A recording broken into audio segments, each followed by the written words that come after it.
2025 foi um ano marcado por crimes na nossa macro-região que repercutiram no Brasil todo. Você, telespectador, acompanhou investigações e desdobramentos surpreendentes. Mas será que todos entendem bem o trabalho que a Justiça tem em cada um desses casos? Crimes contra a vida sempre chocam e atraem a atenção das pessoas, ainda mais quando envolvem traumas complexos, como no caso da morte da professora Larissa Rodrigues.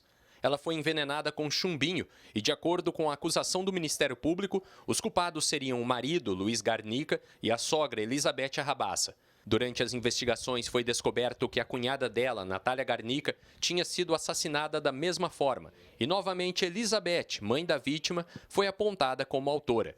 Também repercutiu muito o desaparecimento do empresário de São Paulo, Nelson Filho, que foi morto em Cravinhos e teve o corpo jogado no Rio Grande, em Miguelópolis. Circunstâncias parecidas com o assassinato do garoto Alex Gabriel, cujo corpo foi encontrado no Rio Pardo após dias de busca.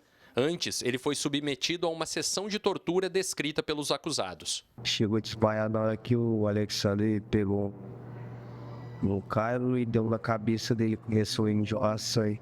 Aí ele cai pro chão e começa a virar os olhos. Aí a gente pensa que ele morreu, ele já começa a piscar, entendeu? O Alexandre gritando com ele: se levanta que você não morreu, não. Aí ele levanta, o Alexandre começa a chutar ele. Mas ele consegue ainda levantar depois dessa pancada? Consegue. Todos esses casos e muitos outros que mancharam 2025 terão a mesma conclusão. A sociedade vai decidir o destino dos acusados através do júri popular.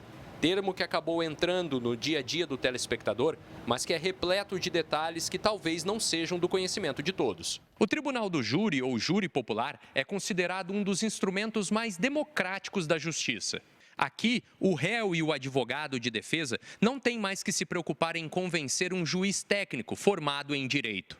O embate acontece com um promotor de justiça, que representa os interesses da sociedade como um todo.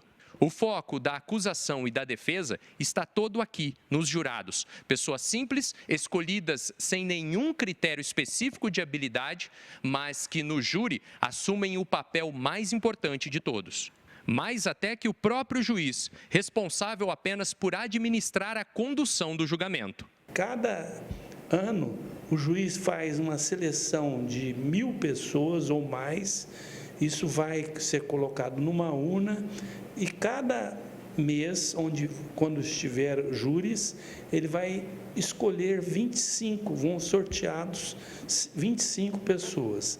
Dessas 25 pessoas, são levadas a compor o julgamento 7. Pode haver 3 recusas imotivadas por parte do promotor ou por parte da defesa. A partir de 18 anos, qualquer pessoa pode ser jurado, independe da escolaridade, independe da classe social, de tudo. Né? A gente passa alguns critérios, por exemplo, a pessoa não está envolvida com a criminalidade, né? Não ter processos criminais. Vão a júri popular crimes contra a vida, sejam eles consumados ou tentativas, e também quem colabora: assassinatos, latrocínios, suicídios, feminicídios. É preciso que haja intenção ou que se assuma o risco, o que é chamado de ato doloso. Mas o caminho até lá pode ser longo. Após o conhecimento de um fato, existe toda a investigação policial, inclusive com depoimentos e reconstituições. A conclusão do delegado é encaminhada ao Ministério Público, que também participa da apuração e é quem vai encaminhar o pedido para a Justiça. Um passo fundamental para decidir se o caso merece ir para o júri é a audiência de instrução, onde todos os elementos são apresentados, tanto pela acusação quanto pela defesa. As provas são registradas e as testemunhas ouvidas. Porque às vezes já termina antes, né, na própria audiência, como a gente falava, se ficar caracterizado uma legítima defesa muito clara, sem dúvida, né? Ou se não houver elemento de prova nenhum para ir para júri. Então, são coisas que acabam impedindo que vá para o júri. Mas uma vez chegado ao júri, o juiz vai conduzir todo o processo, né? Ele vai organizar os debates na hora, vai colher as provas. Se você consegue apurar que o fato aconteceu por essas e essas razões, de uma forma clara e precisa, você vai ajudar tanto a acusação como a defesa, porque às vezes o sujeito teve uma discussão no trânsito e o outro acabou dando um tiro e ele revidou. e quem acertou o tiro fatal foi outra pessoa. Então, essa versão que é feita na polícia é muito importante. Se engana quem acha que o caso já chega decidido para o júri popular. A mudança da versão de uma testemunha, o discurso, tanto do promotor quanto do advogado. Muita coisa pode impactar o corpo de jurados. E como estamos falando de pessoas, a justiça toma alguns cuidados para que não aconteçam influências indevidas. Por isso que a legislação permite que, quando é um crime de muita repercussão, que o juiz ou o promotor de justiça ou advogado façam um desaforamento. Significa pedir ao Tribunal de Justiça, no caso, que o caso seja julgado em outra comarca. Justamente para se ter jurados mais imparciais. A parte decisiva do tribunal acontece quando o juiz elabora perguntas que os jurados responderão de maneira simples, sim ou não. Quesitos como o réu deve ser condenado, ele agiu por meio cruel, ele possibilitou a defesa da vítima, entre outras questões que dependem de cada caso. Com base nessas respostas, o magistrado define o tamanho da pena e como ela será cumprida. Ato que o direito chama de dosimetria. O crime de homicídio tem, às vezes, muitas nuances ali emocionais, pessoais, né? Então, eu acho que, não sei bem, né, como dizer, mas existe um conjunto de fatores ali que leva a gente a enxergar o caso como, não que não seja um caso especial, mas como um caso, né? E é lógico, tem casos que ficam na cabeça a vida toda, né? Então, tem casos que realmente são assim, altamente graves, vamos dizer assim, e mexe, né? Claro, a gente não é máquina. Felipe Urbinati para o Jornal da Clube. Seguimos falando sobre esse assunto agora com o Wendel Rosa, ele que é advogado. Wendel, o assunto que mais chamou a atenção sobre o júri popular é a democratização da justiça. Como professor, também advogado, na prática, isso de fato acontece na sua opinião, Wendel? Muito boa tarde. André, muito boa tarde, obrigado pela oportunidade.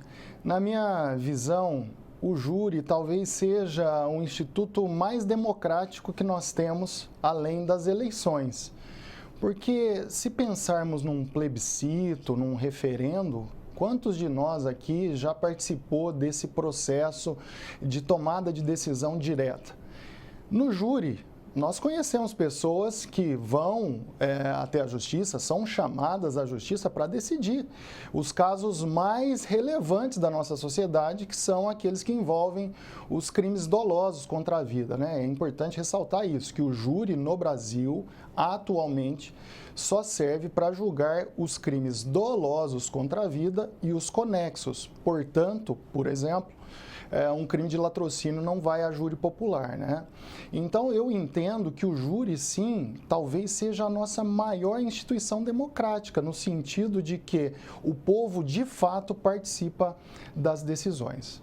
A juíza deixou muito claro que, por mais complexo, mais técnico que o tribunal seja, o fator humano ele é decisivo. Qual que é o maior desafio para manter, então, a imparcialidade e a justiça? Eu tenho a seguinte opinião: o júri, os jurados, eles são comprometidos com o caso e, na maioria das vezes, os jurados tomam a decisão mais acertada, porque, de fato, aquilo não é algo banal para eles. Porém, nós temos vários fatores que podem prejudicar no plenário a realização desse julgamento, né? Por exemplo, um jurado que dorme, um jurado que cochila, um jurado que mexe no celular durante a sessão, ou ainda que comunica com outro jurado. Isso é vedado e o juiz-presidente tem a atribuição de zelar pelo bom andamento da sessão.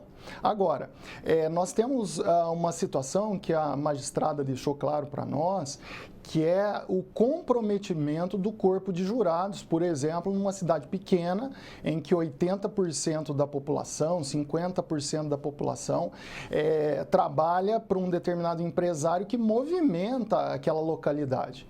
Então, tende-se uma parcialidade por parte desses jurados e, por isso, a própria legislação prevê a possibilidade de desaforamento. Isso ocorreu aqui em Ribeirão foi trazido lá de Patrocínio Paulista para Ribeirão Preto um caso de repercussão que foi julgado aqui, embora a vítima não fosse de Ribeirão, o criminoso também não, o fato não ocorreu em Ribeirão, mas foi julgado aqui um caso, um homicídio ocorrido em Patrocínio Paulista. Doutor Wendel Rosa, advogado, aqui eu agradeço muito pela presença aqui, doutor, já desejando para o senhor um bom final de ano e até a próxima oportunidade. Eu que agradeço, André, um prazer estar contigo mais uma vez.